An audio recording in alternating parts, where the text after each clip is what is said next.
अगर आपके पास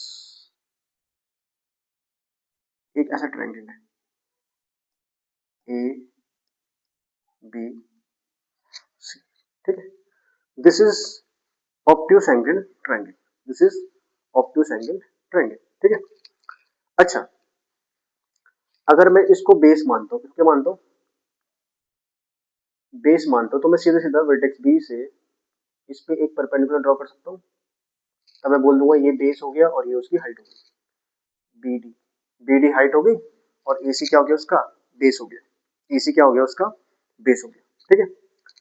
but suppose मुझे इस ए बी, इस साइड ए बी को बेस बनाना है, इस साइड ए बी को बेस बनाना है, तो अगर मुझे ए बी को बेस बनाना है तो मुझे वर्टेक्स सी से क्या करना पड़ेगा, एक परपेंडिकुलर ड्रॉ करना पड़ेगा ए बी में।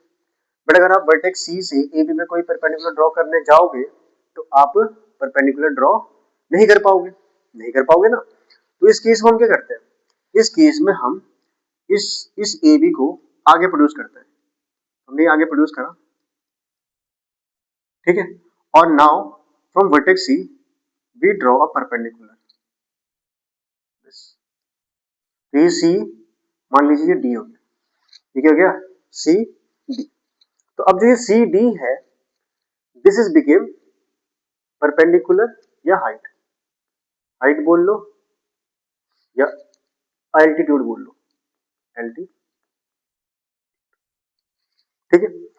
तो इस केस में, इस वाले केस में this A B will act as this, this A B will act as this. समझ में आ गई आपको बात। वैसे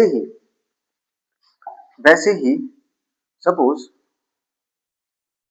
मुझे इस BC को, इस BC को बेस बनाना है, ठीक है। अब अगर मुझे BC को बेस बनाना है तो मुझे ये वर्टेक्स A से कोई परपेंडिकुलर ड्रॉ करना पड़ेगा।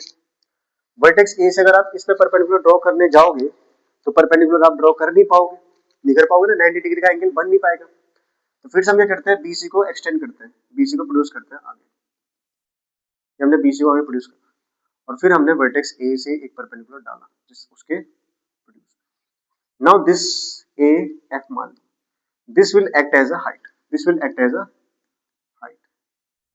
height and BC will act as a base, BC will act as a, I think you have got the point कि हमारा बेस क्या होता है और हाइट क्या होती है। कई बार बेस नहीं बन रहा होता तो हम बेस को जो साइड है उसको प्रोड्यूस करते हैं आगे।